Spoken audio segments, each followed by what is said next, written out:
All right, we ready? Here we go.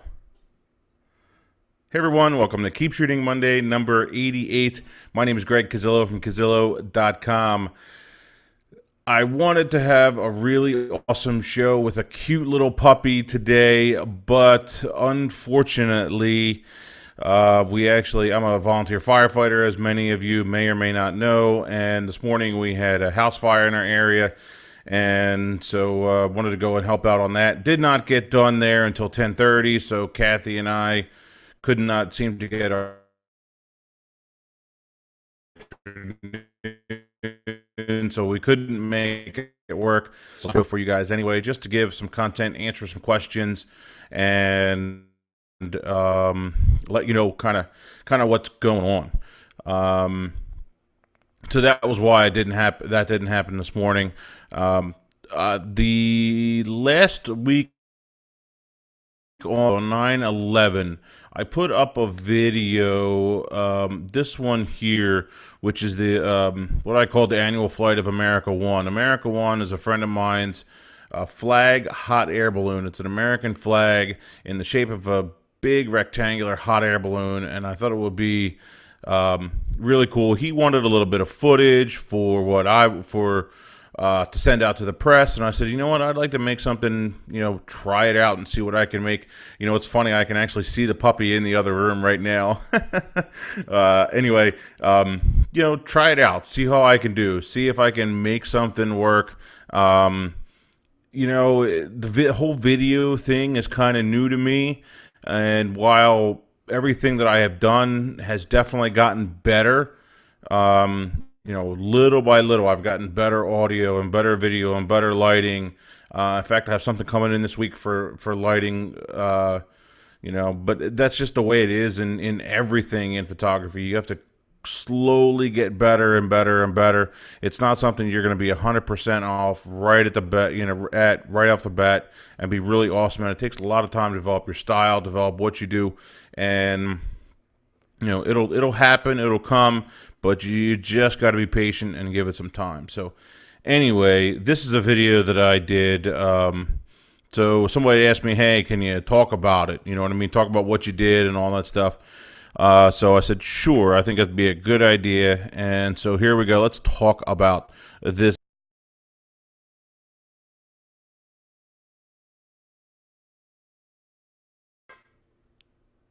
Number one, the thing you're going to notice is the music.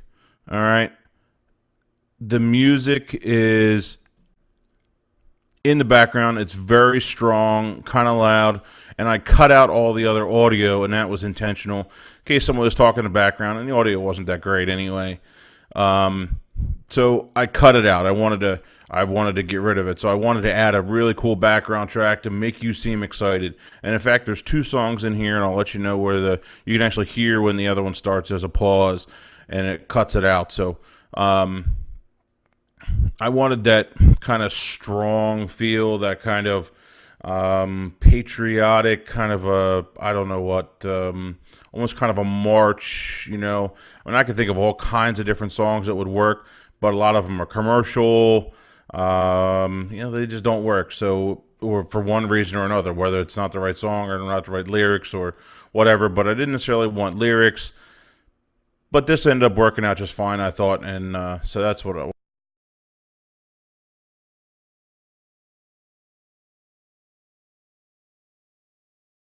here. We have a couple different camera shots here. Those first couple that you just saw, those are both handheld, and that's it. They're just a handheld shot with both of these. I think we're with the 14 to 24, and so they're just easy shots, Always want to mix in a couple different cameras if at all possible, especially with something like a GoPro, or if you can get a second shot. In fact, I'll show you one of the couple of the shots are actually shot with an iPad or an iPhone or something like that, and they mixed it, and they mixed in pretty well. So that was handheld. This shot was just handheld. This is actually an iPad. on a stand. All right, which it's not bad quality. This is actually a GoPro mounted up in this frame. You see this frame right here, and this is also where the music restarts.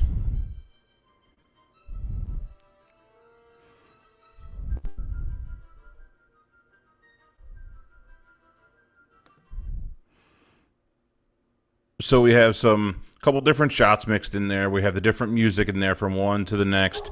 As you see, I sped up the video. I didn't want this to be super long, you know. Wanted to keep it pretty short. 3 minutes 35 seconds is actually still kind of long for something like this, a quick little dedication video.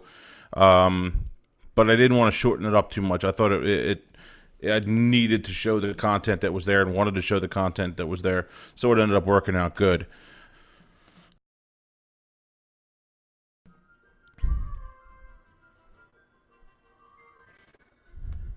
So this is a really cool shot. I love this shot. I love seeing all the background and everything that's going on in the background as you're kind of, you know, moving away from it, and you know that GoPro works out fine. This was actually shot with 70 to 200 on the D3S. Back to the GoPro again, and do me a favor and go back and watch this video again afterwards, and let me know what you think, and add some comments. You know, watch it start to finish, and let me know what you think. Took me all afternoon to get it edited. You know, it's probably shot for a couple of hours, and then afterwards, this was shot with an iPhone or an iPad, I forget which. Anyway, as I was saying, you know, you put it together. It takes time to put it all together and make it work. And here's the GoPro again, actually, as he's coming in and dipping down into a pond a little bit, which is always fun when you're in a hot air balloon. It's just something different you don't get to do every day, and it's a lot of fun. It's a lot of fun. So, and you know, timing the music, and that was a big thing with this. I like to work with the music and kind of generally find my clips, then add my music in, and start adding my clips and timing my clips to that music. A lot of people can kind of go backwards where they're able to add the music afterwards.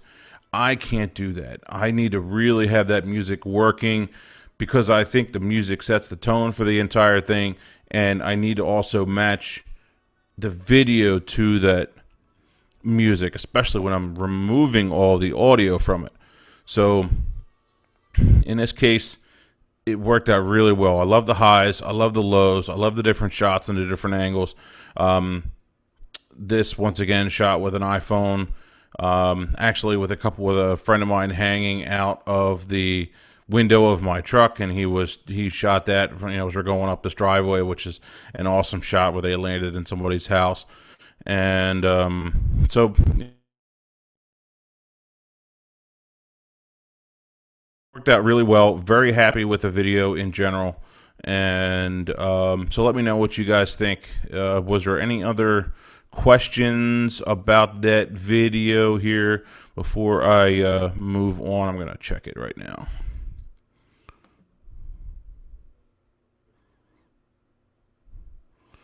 Should we be seeing your video? Didn't you see that play a second ago? We were watching that video play. At least it was on my end. It said on my end that it was working. It was just one person. I don't think there's... We'll come back and see if there were any other questions there. So anyway, that was kind of how I put together that little video, and it was a fun thing to do. You know, do those bigger fun projects every once in a while. Maybe it'll turn into another job or another something. You really never know. And it was for a friend of mine, so I couldn't say no, I won't shoot it. You know, I'll gladly do the video and everything for him for free. So something fun, you know, a pet project. You always got to have your own little pet project and your own little pet things that you want to do. So yes. All right, so there was a question from David when we talked about my pet photography. The first one, pet photography video, talking about when we're shooting Gracie, the first one.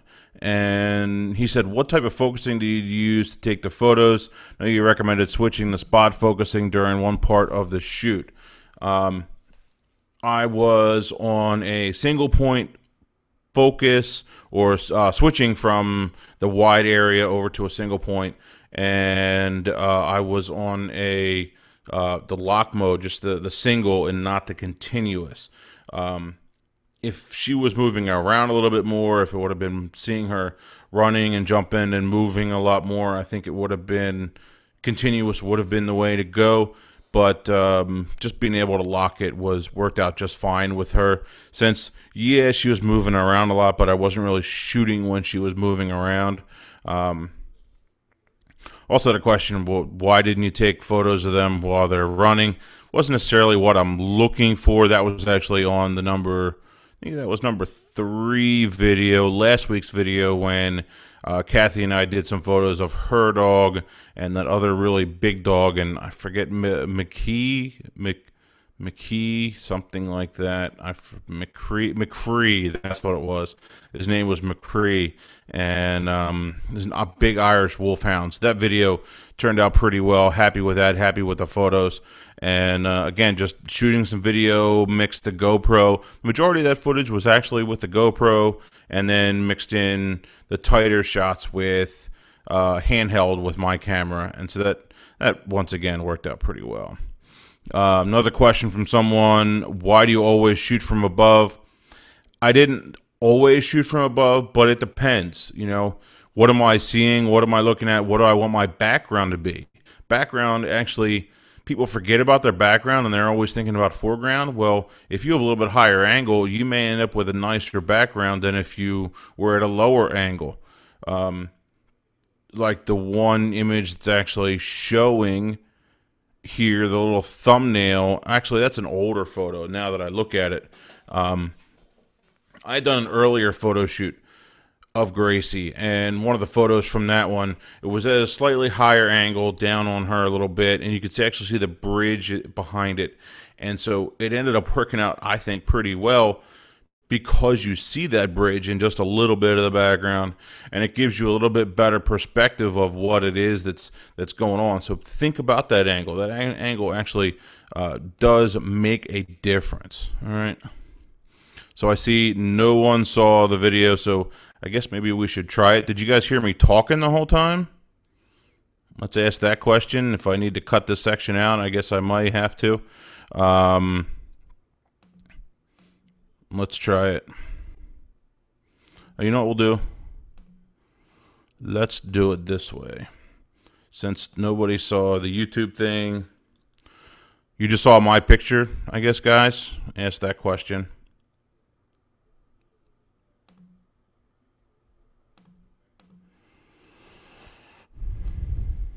Bear with me 1 second. What I'll do is I'll bring up the video again and maybe just cut that section out and re-edit it back in.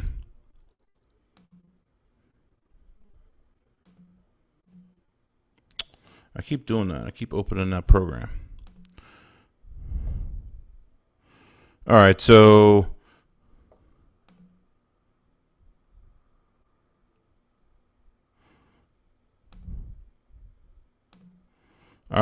can you see the video now? You should be able to see my entire screen here.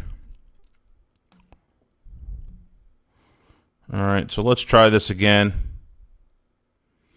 and we'll talk about it. I don't know what happened. Let me look at my comments real quick. Heard me talking, but he didn't see the video. All right, well, let's try it again, and I'll edit it back in. I'll do something with it. All right, so this was a little video that I did for a friend of mine who owns a America One, which is a huge flag hot air balloon. And every 9/11 or 9/10, depending upon the weather, he will go out and fly it over our area. And so that just makes for a fun flight. And he wanted a little bit of video to send out to the press. I wanted something cool, a little pet project, a little something to do. And so that's what I ended up doing. And I put this together. This is a handheld shot, and so is this. Is a nice little handheld shot with the 14-24. As I was saying earlier before, which might get cut out, I like having the music early in this process because I think the music makes a huge difference in timing. I like to be working with the music right there from the very beginning. This shot is actually shot with an iPad, which actually didn't turn out too bad. This was handheld here with the 14-24 lens.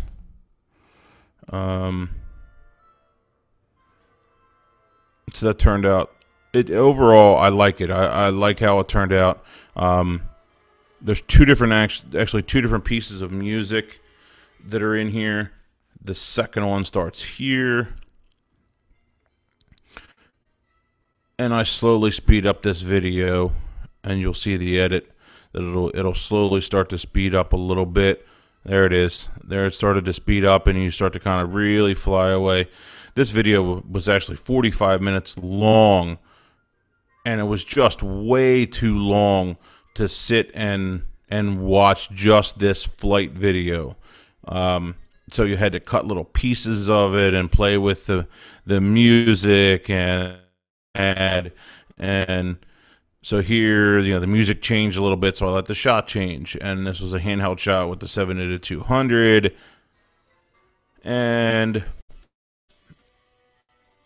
then we go back to the sped up other footage, which I think it's just fast enough. Maybe it could have been a hair faster, but it worked out well. I think you get a nice feeling of flying over and what it feels like to be up in that balloon, and I think it turned out pretty darn well. There's another shot, actually shot with the iPhone or the iPad, one or the other.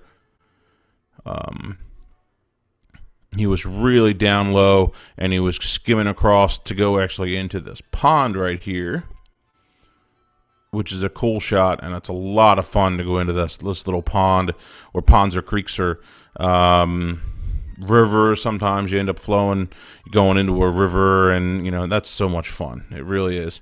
When you're in a balloon, to just kind of touch down in a pond or something like that, a little bit of water. And once again, that music kind of goes up, so it kind of fits with the balloon going up,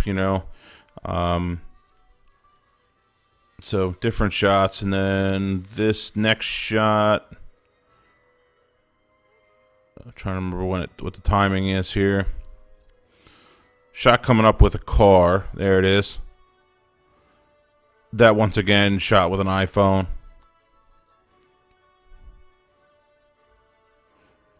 Works out good. Nice shot. Nice angle. This is actually one of his cars. So, the car there, and then earlier you saw the trailer and his pickup truck that are all painted red, white, and blue. So it's all part of his theme. And once again, this is actually us when a friend of mine's hanging out the window, shooting with an iPhone, and kind of riding up the driveway.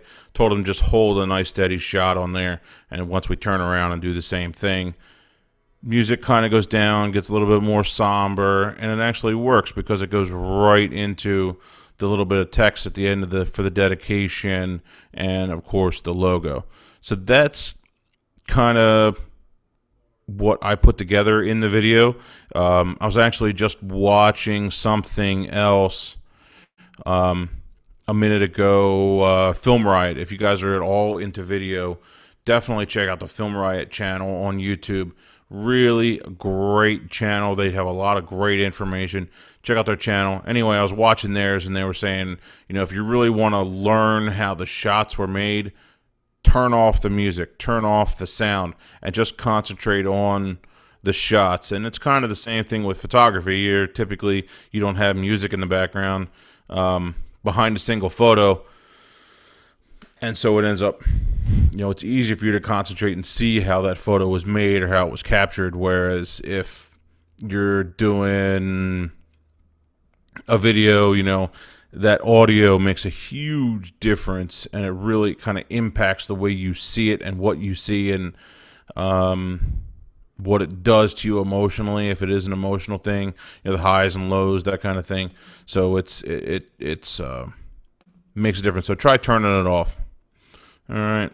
Were there any other questions about that? I'd love to hear them, and go over a couple of more questions. Otherwise, I think we'll probably end up ending the show here. Oh, this was another one. Kind of a comment / question. Ken says, I've used, and this is actually on my examples why I never use auto ISO.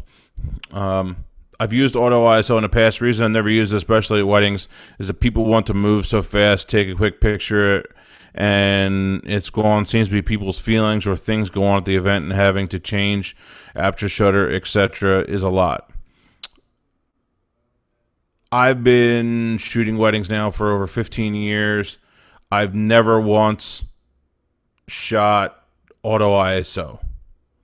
I used to do weddings all the time with a manual camera, manual focus, and you just do it. You get used to it. And so we have all these conveniences, and yes, to a point, things have gotten faster, and people are less patient, and they don't do as many things. But I think it's still possible, and I think it may come down to just knowing the equipment and knowing your exposure and how it works 100%. Most people haven't spent the time in order to learn how to do that. And if you haven't, you need to. That is the number one thing in photography. You got to know what your exposure does, each of the settings, and be able to set it and do it quickly on your camera. Otherwise, yeah, it's going to take you too much time, and you're going to be sitting there and you're going to fumble, and it's not going to work, and it's going to look bad. And you also need to think about your meter and all of those things kind of coming together. One thing that kind of the fire service taught me a little bit is, or one of their kind of mantras is 3 a.m. familiarity. I actually took a class with Traditions Training probably around 2 years ago or something like that. It was a rapid intervention team class, and their thing is knowing your equipment, knowing your rig, knowing everything at, easily without thinking about it at 3 a.m. where you just hop in and do it. And if you can do that, you get to that point, it makes your job so much easier. And once again, the other day we were at a training, and I asked one of the older guys, I said, hey, what about truck placement? I'm new in that realm and thinking about start driving and all that stuff. And, well, what about truck placement? What about this? What about that? How do we do all these different things? And, what's your judgment call? And he said, it's the same as what you do in photography. He said, you just know the judgment call, and you can kind of guess it, and just from experience and doing it and make it happen. And so work at it, try it, get better at it, understand it, watch a video 100 times if you have to in order to get it. And I've said this before, sit on the couch in front of the TV and play with your camera so that you know where the controls are and you can do stuff and take a picture, and constantly be playing with it, and you'll definitely get better. Any additional questions? Nothing else that came in here. So let me see if there was anything else that was from the past in YouTube, and then I think we'll get out of here for today. Somebody's wife is getting jealous that they keep playing with equipment. Sorry to hear that. Someone likes to leave VR on. Not my recommendation. Actually, I have a video that says why you should. How did I title that video? What did I title that? Why you should use VR ISOS sparingly. That was an older video that I had done that worked out well. One other thing, two things. Number one, that I'll sign off on. Number one, I have a lot of speaking engagements and classes and things that are coming up, which is really cool. Most of them in my area, but still fun. I actually have one this evening that I'm teaching at a local camera club, which is a great thing to join. If you have a camera club or a photography society or club or something like that in your area, definitely consider joining, because you could learn a lot, and you get to kind of put your stuff out there and see what other people are doing. Maybe you get more ideas. It's definitely worth doing and trying and having fun with it. The other thing is, I'm going to be up in New York City at the Photo Expo in New York. So if you want to come up and see me there, I'll probably be roaming around. We're thinking about doing some filming on the floor. So if you find me and you want to do a little piece of video, you have a question for me, I'm probably going to be there at least 2 days, at least Thursday and Friday. We may or may not be there Saturday also. We'll see how things go, and as to whether we stick around for that third day or not. But I think it'll be fun. We'll get a lot of video, and we're going to talk to some vendors and see if we can put together a really awesome show for you. All right. There was something else I was going to mention. Oh, I know what it was. If you guys, the channel in general, and this is something I haven't really talked about, but the channel in general and the growth of the site, all that stuff, has not quite been what I wanted it to be by this point. I thought it would be probably double where I'm at right now by now. But that's not to say that it's still rewarding. In fact, I had someone come up to me at dinner the other night and say, "Hey, Greg, thank you very much for putting your videos up. I just watched one of them, and really appreciate it." So it's always cool to get that that thanks, and that's not necessarily. It's great that I get the thank you. I'm not looking for the the fame or anything like that. That's not what I'm about with this. It's just more about getting that good information, the solid information, putting it out there and having fun doing it. So I really want to see as many questions as you guys might have. Pass them over. Questions, comments. What do you want to see? What don't you want to see? I have a really big series of videos planned for November, December that kind of goes along with the photo contest / assignment, and it's going to be pretty big, so make sure you have some really good photos. I'll hint at it and that's about as far as I'm going to go. It's going to be interesting. It should be a lot of fun, and I'm hoping that'll bring in a lot more subscribers. But I really can't do this without you guys sharing more, commenting more, put the content out as much as possible, put it on every social media, everywhere. Please do that. It really does make a difference. So please do that, and I think I could get that out there and make a difference. All right, so yeah, I think that is it for today. So let's get this out there. If you guys, I'd greatly appreciate it if we could push a little bit harder, make it happen. That'd be cool. All right. So thanks, everyone. I'm going to work on getting that other video shot with a little puppy. In fact, I'm going to go out there into the front room and see if he's still here and play with him for a couple minutes, because I think it'll be fun, and take a couple-minute break. And then I got to leave at about 5:45, something like that, for that class that I'm teaching tonight. So yeah, so that's it. I think that's it for today. So thanks, guys. Keep shooting. See ya.